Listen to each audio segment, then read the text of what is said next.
ربنا عاللي بيحصل مهما هيحصل ايه. اللي في ايدك ده ومش عاجبك غيرك طاير بيه. اللي بيطمع عمره ما ياخد اكتر من اللي معاه، واللي بيرضى بياخد اكتر من اللي بيتمناه. اشكر ربنا عاللي بيحصل مهما هيحصل ايه. اللي في ايدك ده ومش عاجبك غيرك طاير بيه. واللي بيطمع عمره ما. Baik, di sini saya akan menjelaskan tentang tawadu atau rendah hati. Yang pertama ada tawadu. Cara bahasa tawadu adalah ketundukan dan rendah hati. Asal katanya adalah tahada artil ardu, yakni tanah air lebih rendah daripada tanah di sekelilingnya. Nah, tawadu secara istilah adalah tunduk dan patuh kepada otoritas kebenaran serta kesediaan menerima kebenaran itu dari siapapun yang mengatakannya, baik dalam kata ridha maupun amarah. Nah, tawadu adalah salah satu cara untuk membersihkan jiwa.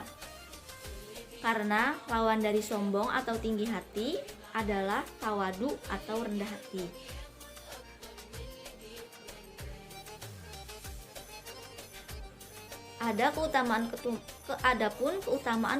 Keutamaan tawadu. Yang pertama adalah akan meninggikan derajat orang yang bertawadu. Kedua, meraih al-jannah. Contoh-contoh tawadu yang terpuji. Nah, di sini ada 4 contoh perilaku tawadu yang terpuji. Yang pertama, tidak berlebihan baik dalam pakaian, minuman, dan makanan. Yang kedua, ada sopan santun dan tindakan dan bersikap merendahkan nada suaranya, gemar menolong orang yang membutuhkan pertolongan. Tawadu yang tidak terpuji.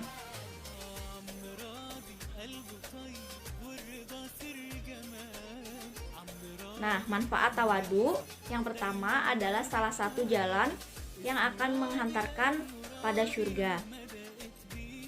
Yang kedua, tawadu sebagai bukti akan keindahan akhlak serta pergaulannya. Nah, yang kedua ada hidup sederhana. Nah, pengertian hidup sederhana. Sederhana adalah kata sifat yang bermakna sajahara atau tidak berlebih-lebihan. Orang yang hidup sederhana adalah orang yang hidup dengan bersahaja dan tidak berlebih-lebihan, yang didasari oleh satu sikap mental yang rendah hati, berjiwa sosial, dan tidak sombong. Dampak positif dan negatif dari hidup sederhana itu kita akan mampu menyesuaikan pendapat dengan kemampuan kita terhadap hidup boros dan bergaya hidup mewah.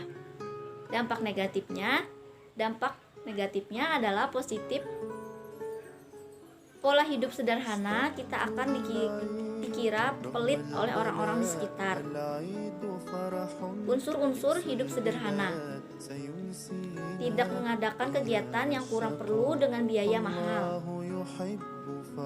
Sistem nilai yang perlu dihindari dalam pola hidup sederhana. Nah, contoh sikap pola hidup sederhana. Yang pertama adalah hidup sederhana di lingkungan keluarga. Yang kedua adalah hidup sederhana di lingkungan sekolah. Yang ketiga, hidup sederhana di lingkungan masyarakat.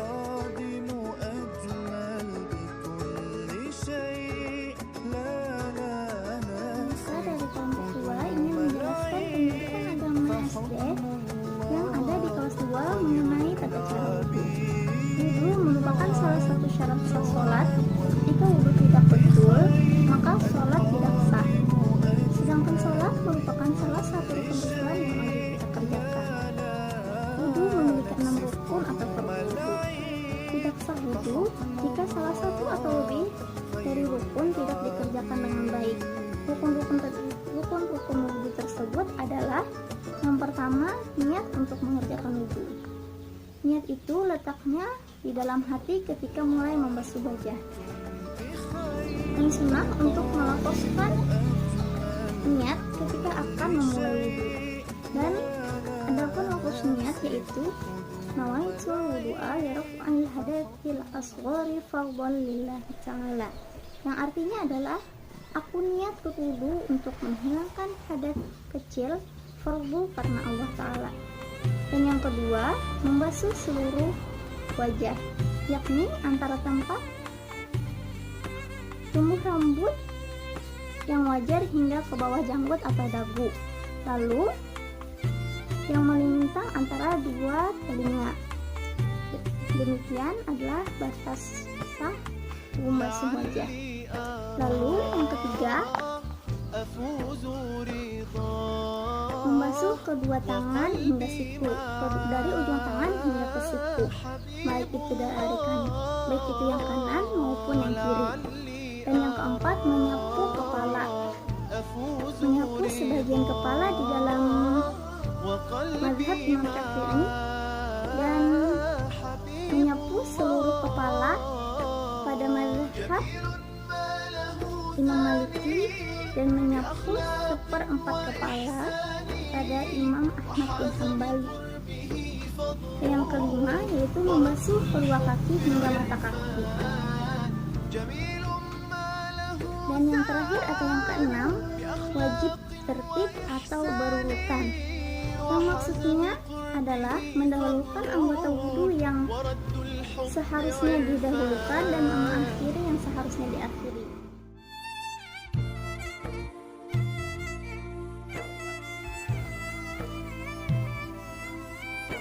Saya Hairunisa dari kelompok 2 akan menjelaskan pendidikan agama SD di kelas 2 mengenai mengenal bacaan sholat. Di dalam sholat, selain terdapat gerakan yang menjadi rukun, ada juga bacaan-bacaan yang harus kita baca pada saat mengerjakan sholat. Dan kami merangkum ada 10 bacaan pada sholat. Yang pertama adalah niat. Bacaan niat dilakukan sebelum melakukan sholat. Bacaan niat dibaca berdasarkan jenis sholat yang akan dilakukan. Sebagai contoh, saya akan mengucapkan atau membacakan niat pada sholat subuh. Niat pada sholat subuh berbunyi usolli fardhu subuhi raka'ataini mustaqbilal qiblati adaan lillahi ta'ala, yang artinya adalah saya berniat sholat fardhu subuh 2 rakaat menghadap kiblat karena Allah Ta'ala. Lalu kedua adalah doa iftitah. Doa iftitah dibaca ketika selesai mengangkat kedua tangan atau selesai membaca takbir.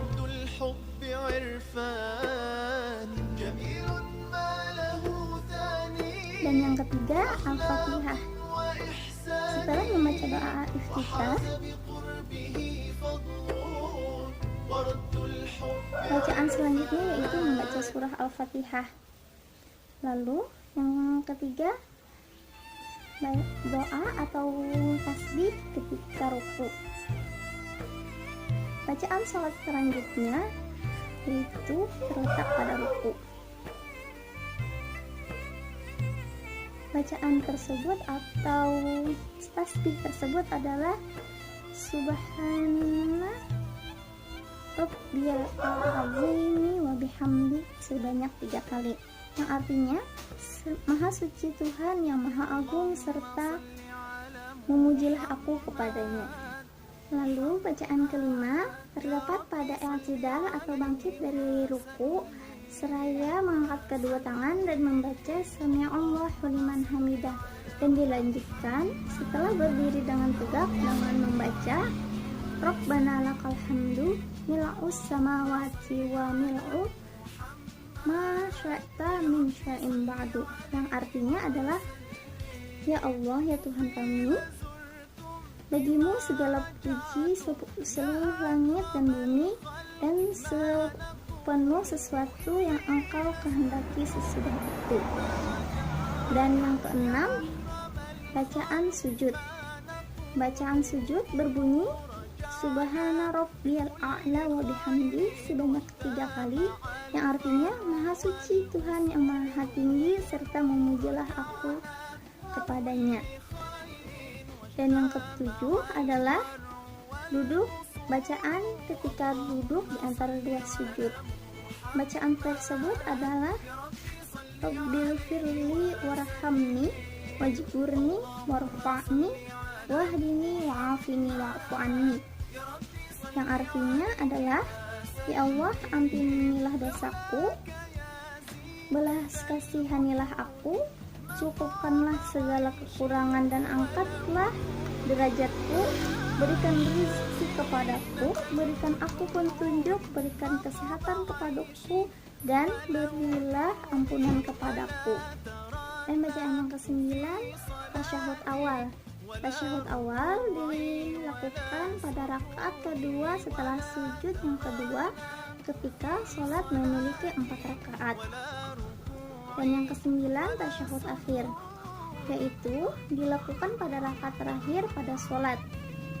Dan yang ke-10 atau yang terakhir yaitu salam. Salam dilakukan setelah membaca sholawat kepada Nabi. Dilanjutkan dengan membaca salam sambil menoleh ke kanan dan ke kiri, yaitu Assalamualaikum warahmatullahi dan sholat pun berakhir.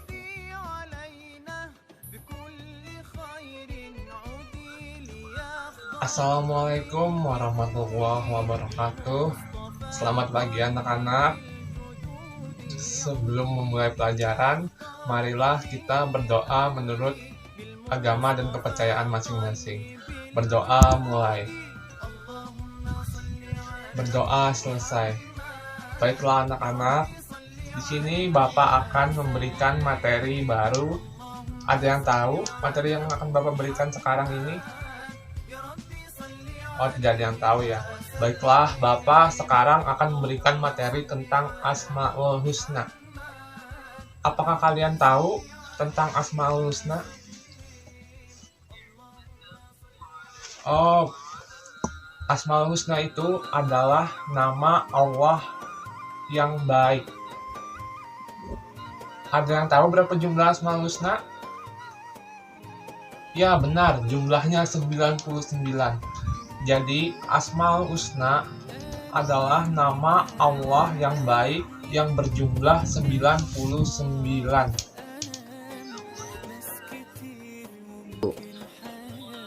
Baiklah anak-anak, materi yang akan Bapak ambil pada Asmaul Husna ini ada 2 yang akan Bapak jelaskan kepada kalian. Yang pertama itu Al-Quddus, artinya Allah Maha Suci. Ada yang tahu anak-anak maksud dari Al-Quddus? Ya benar, Al-Quddus, Allah Maha Suci, yaitu Allah mencintai hamba-hambanya yang suci, bersih, baik hati, pikiran maupun badan. Kalian tahu gimana cara membersihkan hati? Contohnya?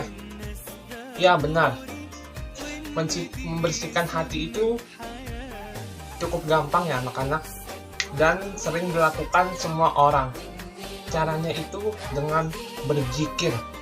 Kalian pasti pernah kan mendengar orang berzikir, ataupun kalian pernah berzikir. Gimana sih berzikir itu?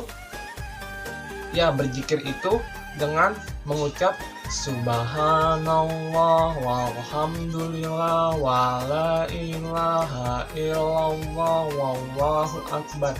Nah, itu termasuk contoh berzikir ya anak-anak. Dengan berzikir kita dekat dengan Allah dan membersihkan hati kita.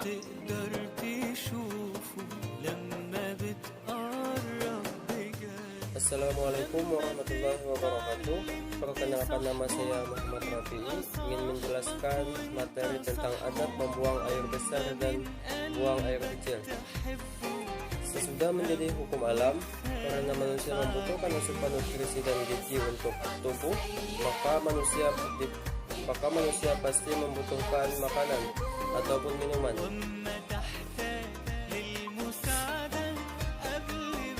Makanan dan minuman tersebut lantas dicerna oleh organ pencernaan dan disaring kemudian didistribusikan kepada organ tubuh manusia.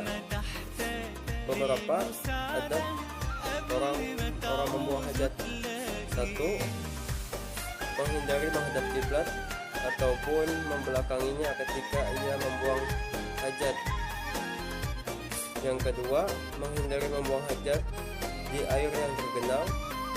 Ketiga, menghindari membuang hajat di bawah pohon yang berbuah. Keempat, menghindari membuang hajat di jalanan. Kelima, menghindari membuang hajat di tempat berteduh.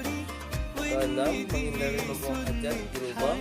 Ketujuh, menghindari berbicara ketika membuang hajat. Kedelapan, menghindari menghadap dan membelakangi matahari ataupun bulan. Kemudian di sini ada posisi buang hajat, yaitu dari sudut pandang kesehatan, posisi kencing dan dengan jongkok ternyata sangat banyak faedahnya. Pertama, posisi jongkok menyebabkan bentuk kandung kemih mendapat tekanan lembut dari otot abdominal perut dan otot paha dan otot-otot sekitar kandung kemih, sehingga apabila kita kencing maka air kencing yang dikeluarkan dapat secara maksimal keluar tanpa harus kita mengejar untuk mengeluarkan kencing tersebut.